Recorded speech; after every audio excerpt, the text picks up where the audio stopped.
one of the founding members of the Axis of Evil comedy tour.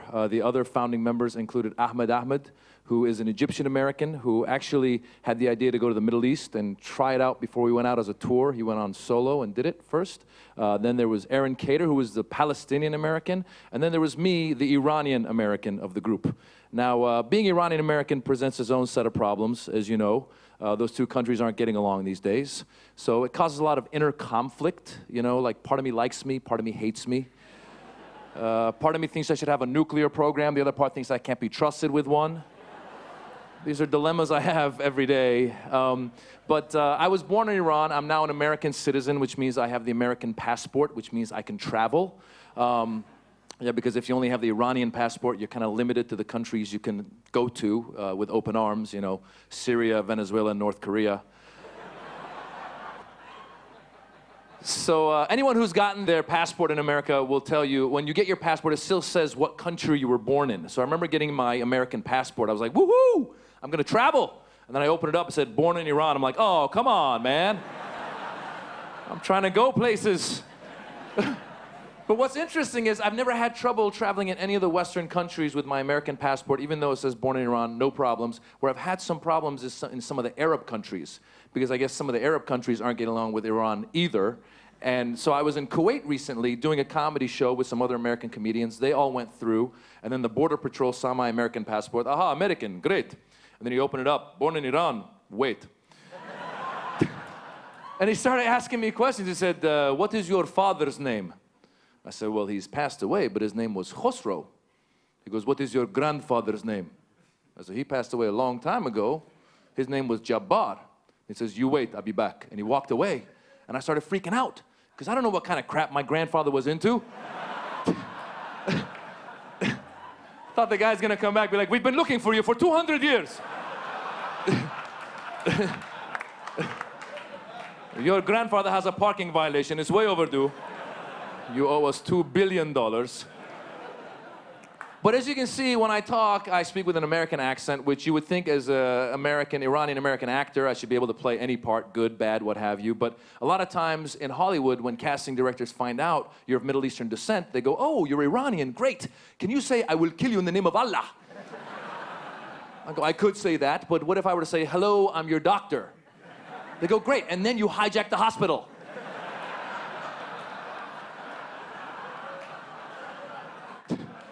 Like, I think you're missing the point here. Don't get me wrong, I don't mind playing bad guys. I want to play a bad guy. I want to rob a bank. I want to rob a bank in a film. I want to rob a bank in a film, but do it with a gun, not with a bomb strapped around me, right? Because I imagine the director, Maz, I think your character would rob the bank with a bomb around him. Why would I do that? If I want the money, why would I kill myself?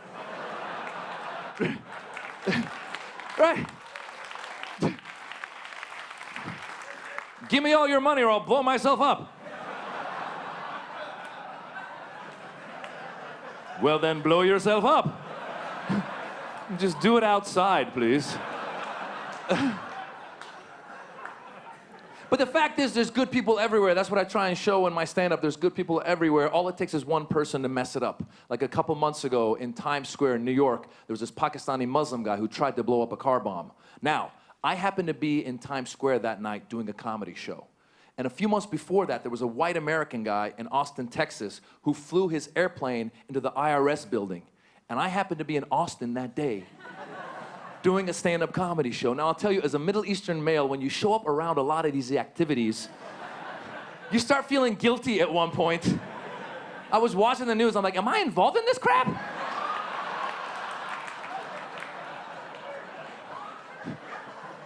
I didn't get the memo, what's going on? But what was interesting was the Pakistani Muslim guy, see, he gives a bad name to Muslims and Middle Easterners and Pakistanis from all over the world. And one thing that happened there was also the Pakistani Taliban took credit for that failed car bombing. My question is, why would you take credit for a failed car bombing? Like, we just want to say, we tried.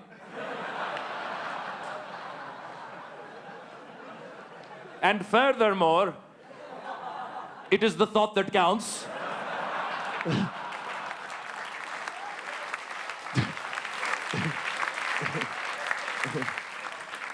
And in conclusion, win some, lose some. But what happened was when the white guy flew his plane into the building, I know all my Middle Eastern and Muslim friends in the States were watching TV going, please don't be Middle Eastern, don't be Hassan, don't be Hossein. And the name came out, Jack. I'm like, woo! That's not one of us. But I kept watching the news in case they came back. They were like, before he did it, he converted to Islam. Damn it! Why, Jack? Why? But the fact is, I've been lucky to get a chance to perform all over the world. And I did a lot of shows in the Middle East. I just did a 7-country solo tour. I was in Oman, and I was in Saudi Arabia. I was in Dubai. And it's great. There's good people everywhere. And you learn great things about these places. I encourage people always to go visit these places. For example, Dubai, cool place. They're obsessed with having the biggest, tallest, longest, as we all know. They have a mall there, the Dubai Mall. It is so big, they have taxis in the mall. I was walking, I heard beep, beep. I'm like, what are you doing here? He goes, I'm going to the Zara store. It's 3 miles away. Out of my way, out of my way, out of my way. And what's crazy, there's a recession going on, even in Dubai, but you wouldn't know by the prices. Like in Dubai, in the Dubai Mall, they sell frozen yogurt by the gram. It's like a drug deal. I was walking by, the guy, psst, Habibi, my friend. You want some frozen yogurt? Come here, come here, come here. I have 1 gram, 5 gram, 10 gram. How many gram do you want? I bought 5 grams, $10. $10. I said, what's in this? He's like, good stuff, man. Colombian, top of the line, top of the line. The other thing you learn sometimes when you travel to these countries in the Middle East, sometimes in Latin American countries, South American countries, a lot of times when they build stuff, there's no rules and regulations. For example, I took my 2-year-old son to the playground at the Dubai Mall.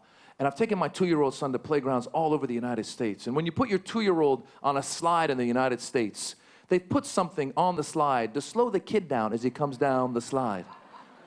Not in the Middle East. I put my 2-year-old on the slide, he took off. I went down, I go, where's my son? On the 3rd floor, sir, on the 3rd floor. You take a taxi, you go to Zara, make a left.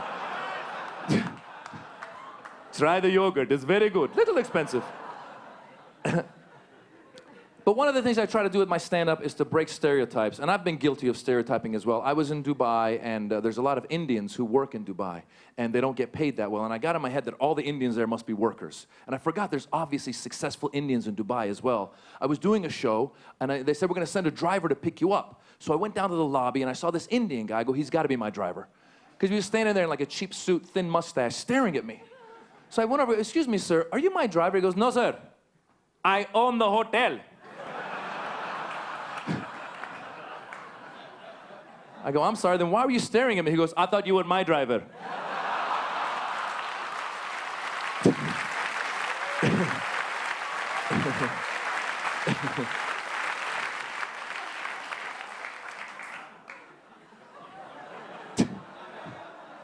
I'll leave you guys with this. I try with my stand-up to break stereotypes, present Middle Easterners in a positive light, Muslims in a positive light, and I hope that in the coming years, more film and television programs come out of Hollywood presenting us in a positive light. Who knows, maybe one day we'll even have our own James Bond, right?